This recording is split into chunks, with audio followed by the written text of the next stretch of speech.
Hi guys. So இன்னைக்கு ஊருக்கு தான் கிளம்பி போய்க்கிருக்கேன். மெயினாக பார்த்தீங்கன்னா ஊரில் இப்போ பொங்கல் திருவிழா எல்லாமே நடந்துக்கிறதுனால எனக்கு இன்னொரு ஸ்பெஷல் இருக்குது. இப்போ தான் கிளம்புற டைம் பார்த்தீங்கன்னா ஒரு 11:30 வீட்டில் பிரியாணி ரெடி ஆகிக்கிருக்கு. அதுக்கு ஏற்ற ப்ரிப்பரேஷன்லாம் பண்ணிக்கிருக்காங்க. போன டைம் அப்பா பண்ணி கொடுத்தாப்புல டேஸ்ட் எப்படி சொல்கிறது, இங்கே பண்ணுற அனிஃபா பிரியாணியை விட அவ்வளோ டேஸ்ட்டாக பண்ணார். தம் பிரியாணி சொல்லுவாங்க. பண்ணி முடிச்சுட்டு மேலே அந்த கறிக்கட்டெல்லாம் போட்டு ப்ரிப்பேர் பண்ணுறது டேஸ்ட் அல்டிமேட். அது ஹோம் ரெமெடி. அந்த ஸ்டைலில் வித்தியாசமாக பண்ணியிருந்தார். என்னடா அது எப்போ கற்றுக்கிட்டாருன்னா, அவர் சின்ன வயசுலேருந்தே அவர் இந்த மாதிரி நம்ம கூட்டாஞ்சோறு ஆக்குற மாதிரி போய் அப்புறம் அவர் தனித்தனியாக சாப்பிட்டு இப்படி வளர்ந்த ஒரு ஆள் அப்பா. ஆனால் இப்போ பார்த்தீங்கன்னா பயங்கரமாக சமைக்க ஆரம்பிச்சிட்டாப்புல. அது எனக்கு ரொம்ப பெருமையாக இருந்துச்சு. சரி, ஓகே, இந்த தடவை மறுபடியும் பிரியாணி செய்யுன்னு சொல்லிட்டு தான் இந்த தடவை பொங்கலுக்கே பிரியாணி பண்ணியிருக்கேன். ஆனால் பொங்கல் அன்னைக்கு இல்லை, பொங்கலுக்கு ஒரு நாளைக்கு முன்னாடி. பொங்கல் அன்னைக்கு நம்மளை பண்ண விட மாட்டாங்க. வீட்டெலாம் கழுவி வச்சுட்டு நம்மளை நான்வெஜ்ஜுக்கு வாய்ப்பே இல்லை. அதனால் இப்போ போய் சாப்பிட்டா தான் உண்டு அப்படின்னு சொல்லிட்டு என்னோடய ஒர்க்கெலாம் வேகமாக முடிச்சுட்டு அப்படியே கிளம்ப ஆரம்பிச்சிட்டேன். பார்த்தீங்கன்னா ஒத்தக்கடையோட லாஸ்ட் எண்டு, ஸோ மதுரையோட ஸ்டார்டிங்னே வச்சுக்கோங்களேன். அங்கே தான் இப்போ போய்க்கிருக்கோம். இந்த இடம் பார்த்தீங்கன்னா கரெக்டாக அரிட்டாம்பட்டி அந்த ஒரு பிரச்சனை வரும்போது பார்த்தீங்கன்னா இந்த இடம்லாம் நிறைஞ்சு போய் கிடந்துச்சு. ஆனால் நம்ம மக்களுக்கு ஒரு இது இருக்குது, ஒற்றுமை. தொடாத வரைக்கும் பிரச்சனை இல்லை, தொட்டு தான் ஆனால் விடமாட்டோம் அப்படின்ற ஒரு இது இன்னமும் கடைபிடிச்சு தான் இருக்காங்க. அதில் என்றைக்குமே ஒரு பாராட்டு. அன்றைக்கி இந்த இடத்துல லாக் பண்ணியிருந்தாங்க. இருந்தாலும் நீங்கள் காரில் கூட போங்க அப்படின்னு தான் போலீஸ் சொன்னது. ஆனாலும் விடவே இல்லையே. நம்ம எப்படி சொல்கிறது, மதுரைக்காரங்க நடந்தாண்டா போம் அப்படின்னு சொல்லிட்டு அரிட்டாபட்டியிலேருந்து அதுக்கும் அங்கிட்டு மேலூர்லேருந்து கிராமத்துலேருந்து ஃபுல்லாமே சில பேர் மட்டும்தான் டிராக்டர் இந்த மாதிரி இடத்துலாம் போனாங்க. சில பேர் அப்படி இந்த பொடி நடையாக நடந்து கலெக்டர் ஆஃபீஸ் வரைக்கும் போய் பண்ணியிருக்காங்க. ஆனால் இதுக்கு வரைக்கும் ரிசல்ட் என்னன்னு தெரில. அது கேன்சல் ஆகிடுச்சா என்ன ஏதுன்னு அதை கூட இதில் லைட்டாக டீட்டெயிலாக கொஞ்சம் பேசுவோம். என்ன சொல்ல வராங்க அப்படின்னு பார்த்தீங்கன்னா, அந்த தனிமம் இரும்பை விட ரொம்ப ஸ்ட்ராங்கானது. எதுக்காக ஏன் இரும்பே வச்சு நீங்கள் இது பண்ணலாமே அப்படின்னு கேட்டிங்கன்னா, சில பொருட்களை நம்ம செய்கிறதுக்கும் வெட்டுறதுக்கும் ரொம்ப கடினமான பொருள் தேவை. இப்போ வைரத்தை வச்சு தான் வைரத்தையே வெட்ட முடியும். ஏன்னா அந்தளவுக்கு ஸ்ட்ராங்காக, அதனால தான் ரேட்டு கூட. அதுக்காண்டி வைரத்தை நம்ம அதிகமாக யூஸ் பண்ணிக்கிட்டு இருக்க முடியாது இல்லையா? அப்போ என்ன பண்ணலாம், அடுத்த ரகம்னா தான் இங்கே கிடைக்கிற அந்த அரிட்டாபட்டியில் உள்ள ஒரு தனிமம்னு வச்சுக்கோங்க. அந்த எதுக்குலாம் யூஸ் ஆகுது அப்படின்னு பார்த்தீங்கன்னா, சைனாவில் தான் அதிகமாக ப்ரொடியூஸ் ஆகி நம்ம ஊருக்கு வருது.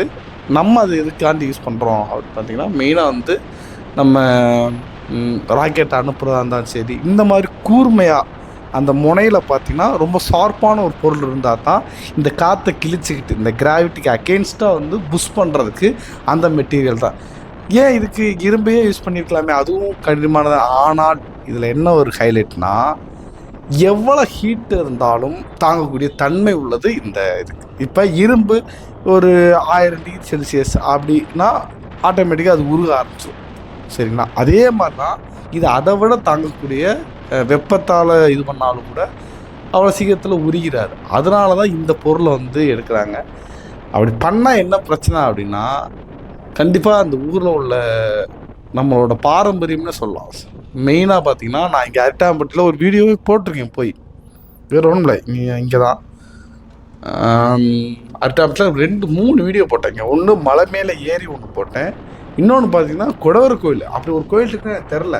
அப்படி போய் உள்ளே பார்த்தா குடவர கோயில். சரி, அது முடிச்சுட்டு அப்படிங்கிட்டு வெளியே போனால் ஒத்த கல்ல சிங்கிளாக ஒன்று, இன்னொன்று கழுத்தறுத்தான், கழுத்து பகுதி மாதிரி உள்ள உரக்கழுத்தான் அப்படின்னு சொல்லி ஒரு கல், அதுவும் மேலூரில் தான் இருக்குது. அப்படி இங்கிட்டு சைடில் பார்த்தீங்கன்னா ஒரு கல்லீரல் ஷேப்பில் ஒரு கல் தன்னந்தனியாக நிற்கிது. அங்கிட்டு பார்த்தா சௌராஷ்டிராக்காரங்களாம் இங்கே இந்த சிவனை பார்த்துட்டு அப்படியே அவங்க ஜாலியாக ஒரு டான்ஸ் ஆடிட்டு பண்ணிக்கிட்டாங்க. என்னன்னா அது இவ்வளோ ஒரு இயற்கை வளமாகவும் இருக்குது, பயங்கரமாகவும் இருக்குது, ஆனால் வெளியில் ரொம்ப தெரியலையே அப்படின்னு சொல்லிட்டு தான் அந்த வீடியோவே மேக் பண்ணி எடுத்து பப்ளிஷ் பண்ணேன்.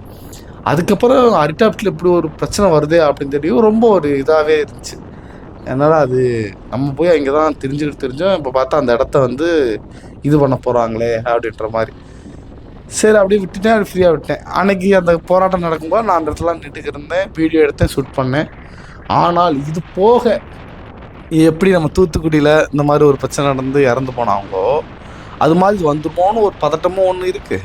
ரெண்டாவது பார்த்தீங்கன்னா, சில விஷயங்கள்லாம் வந்து இந்த டீ கடையில் நிற்கும்போது உண்மைகள்லாம் கிடைக்கும். அந்த மாதிரி நான் ஒரு இடத்துல நிற்கும்போது ஒருத்தர் வந்து பேசுகிறார். இதை பற்றியே பேசுகிறாங்க.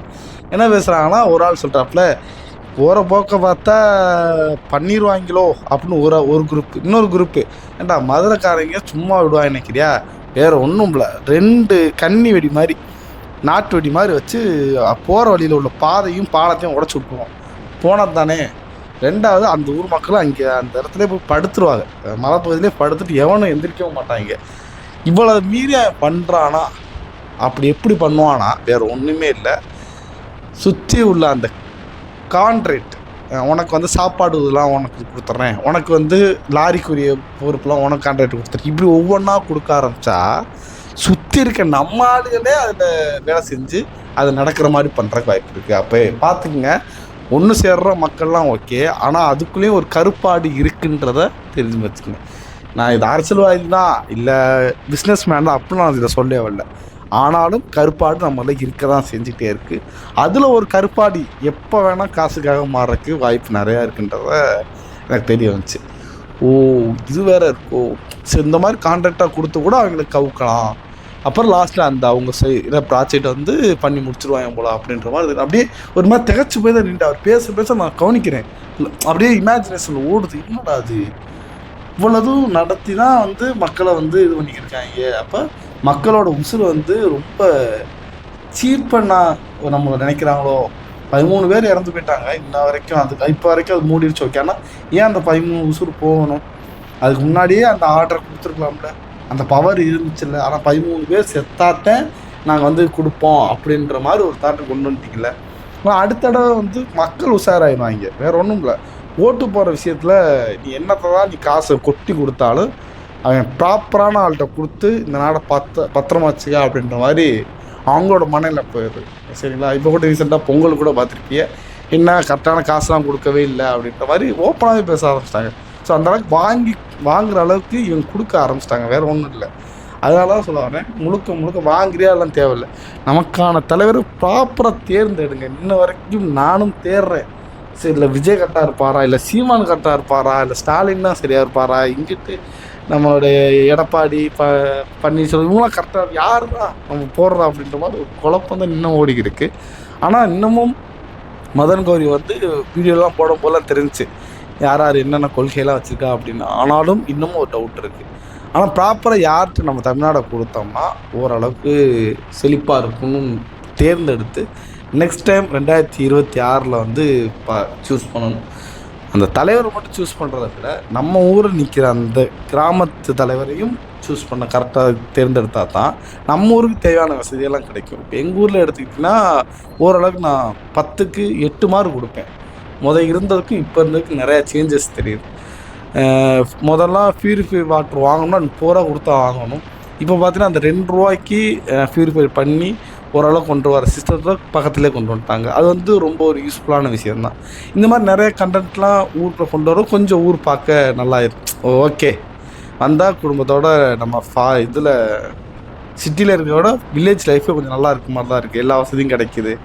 அந்த மாதிரி உங்கள் ஊர் தலைவர்களையும் ரெடி பண்ணி வேறு என்னென்ன ஸ்கீம்லாம் இருக்குது எங்களுக்கு அது அவைலபிளாக பண்ணி கொடுங்க. கொஞ்சம் நாலேஜ் பர்சனாக கொஞ்சம் தேர்ந்தெடுத்து இப்படி பண்ணோம்னா கண்டிப்பாக தமிழ்நாடு இப்போ ஓரளவுக்கு எப்படி சொல்கிறது, மற்ற ஸ்டேட்டை நம்ம கம்பேர் பண்ணும்போது நம்ம எவ்வளோ பரவாயில்லன்னு தான் தோணுது. அதர் ஸ்டேட்லாம் பார்க்கும்போதுலாம் இதை விட மோசமாக இருக்கும். அதுக்கு தமிழ்நாடு எவ்வளோ பரவாயில்ல. ஆனால் இன்னமும் இந்தியாவில் ஃபஸ்ட்டு ஆகணும்னு ஒரு சின்ன ஆசைன்னு சொல்லக்கூடாது, பெரிய ஆசை. ஸோ நிறைய பேரும் நம்புகிறேன், பார்க்கலாம். நம்ம வந்து போகிறது வந்து வீட்டுக்கு தான். ஆனால் நம்ம இந்த அரிட்டாப்பட்டி போகிற ரூட்டை பார்க்கவுமே எனக்கு வந்து அரிட்டாப்பட்டியை வச்சு பேசணும், கொஞ்சமாவது ஒரு விழிப்புணர்வு கொடுப்போம் அப்படின்னு சொல்லிட்டு தான் அந்த வீடியோவே போய்கிட்டு இருக்கும்போதே அப்படி சொல்கிறது. ஓகே, இங்கிட்ட பார்த்தீங்கன்னா ரோடை பார்த்தீங்கன்னா புதுசாக போட்டிருக்காங்க, மேலூர்லேருந்து கீழே இறங்குற ரூட்டு. இது கொஞ்சம் மோசமாக தான் இருந்துச்சு முன்னாடி. இப்போ பார்த்தீங்கன்னா கொஞ்சம் பரவாயில்ல, சும்மா நீட்டாக இருக்குது பாரு, ஃபாரின் ரோடு மாதிரி அப்படி அழகாக இருக்குது. ஆனால் துபாய் தான். ஆனால் துபாயில் போகிற ரோடு மாதிரி நம்ம ஊர்லாம் போட்டாங்கன்னா நம்ம பயில இப்போவே இந்த திருவுரமே அந்த மாதிரிலாம் ரோடு இருந்துச்சா சும்மா இருப்பான். வேணாம், அது அப்படியே இருந்துட்டு போட்டு இங்கே இப்படியே இருக்கட்டும்.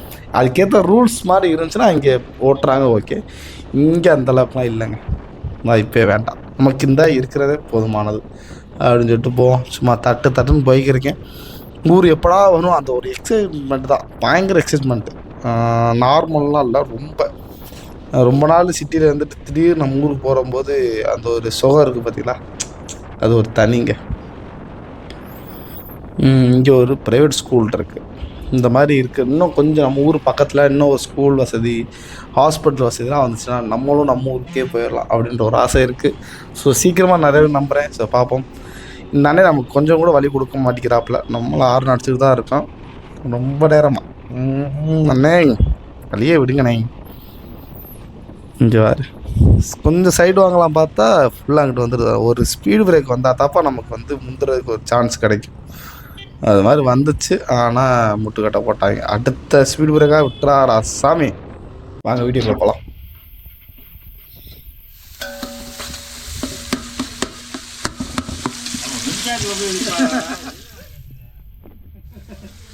இதாப்பா இப்போ ட்ரெண்டிங்கு பிரியாணி போடுறது. பிரியாணி போடுறது.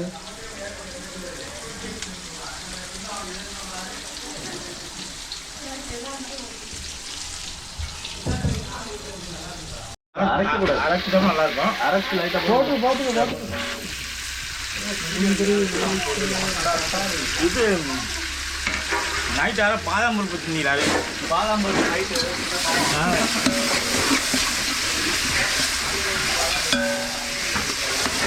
நெக்ஸ்ட் என்ன போடுவியா? நெக்ஸ்ட்டு பொடி மசாலா பொடி தான் போடணும். நல்லா வேணும்.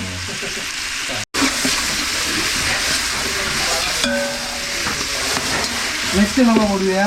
நெக்ஸ்ட்டு பொடி மசாலா பொடி தான் போடணும். நல்லா வேணும்.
இந்த ஒரு சட்டி அரிசினா 2 ஜக்கு இது தண்ணி ஊற்றும். சரியா? ஆமாம். 1/2 மாதிரி கலந்துக்கணும். இதுதான் மெயின் தண்ணி. அதுக்கப்புறம் தக்காளி பச்சை மிளகானா இந்த இந்த கப்புக்கு அளவுக்கு போட்டோம்னா 1/2 கிலோ எல்லாம் போடணும். வெங்காயம், தக்காளி, பச்சை மிளகாய் இதெல்லாம் போட்டு பண்ணணும். அப்போ சரியாக வருவாங்க. சிக்கன் பவுட்ரு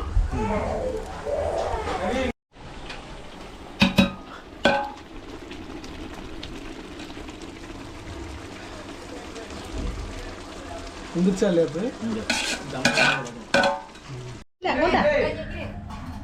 என்னப்பா உப்பு பாரு. உப்பு பாரு. உப்பு பாரு. இந்த கரண்டி வச்சு பாரு. இந்த கரண்டியில் லைட்டாக பாரு. உப்பு பத்தினா கொஞ்சம் போட்டுக்கோ. லைட்டாக கம்மை போட பண்ணுங்க. எலுமிச்சமாப்பா கொஞ்சம் பார்த்தா உப்பு கொஞ்சம் போட்டு கொஞ்சம் போட்டு கொஞ்சம் கரெக்டாக போடுங்க. இது அப்பா இன்னும் கொஞ்சம் பத்தாது. உப்பு நெய்யெல்லாம் இருங்க. நெய்யுங்க அது அது கிண்டும் போது கொஞ்சம் இருங்க. பார்த்துட்டு இது பண்றாங்க.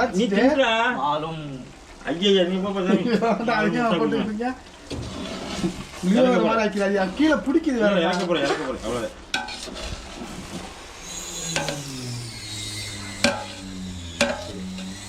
நல்லா கிண்டிடு. கிண்டியா நல்லா கிண்டிட்டு சுற்றி கிண்டிட்டு ஒரு டேஸ்ட் பார்த்துட்டு அப்புறம் நீங்கள் தம் போடுங்க. போதும், ரொம்ப கிண்டக்கூடாது. அப்படி உடஞ்சுக்குவோம் அரிசி.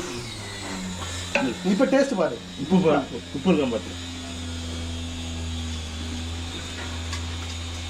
ஓகேவா? உப்பு கரெக்டாக இருக்கும், வேணாம்டா போடக்கூடாது. நல்லா கிண்ண கவனம் பார்க்கலாம். நைஸ் புள்ளையா? வேண்டாம் வேண்டாம் எதுவும் போடக்கூடாது. நான் போட்டேன். கல்லு உப்புனால கொஞ்சம் லேட்டாக இருக்கும். ஆமா. நம்ம நாட்டு அதிகமாக போட்ட அப்புறம் நல்லா இல்லைன்னா போச்சு. ஆமாம். சரி போடுங்க. எவ்வளோ உப்பு கரெக்டாக போட்டுதான் இல்லையா? வாழையில ஃபுல்லாக இருக்கு. அப்போ நெய்யெலாம் ஊற்ற இல்லையா? அது கிளறும் கிளறும் போது போது. எடுக்கும் போது அப்போ தேங்காய் எடுத்து வெட்டி வச்சிருக்கீங்க. அது வேணாம் முடிஞ்சு தேங்காய் ரொம்ப பெரிய பக்கம்.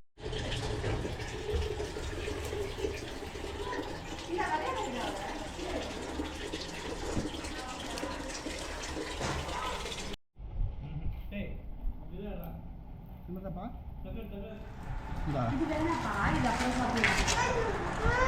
சொன்னது இது யாரு படிச்சு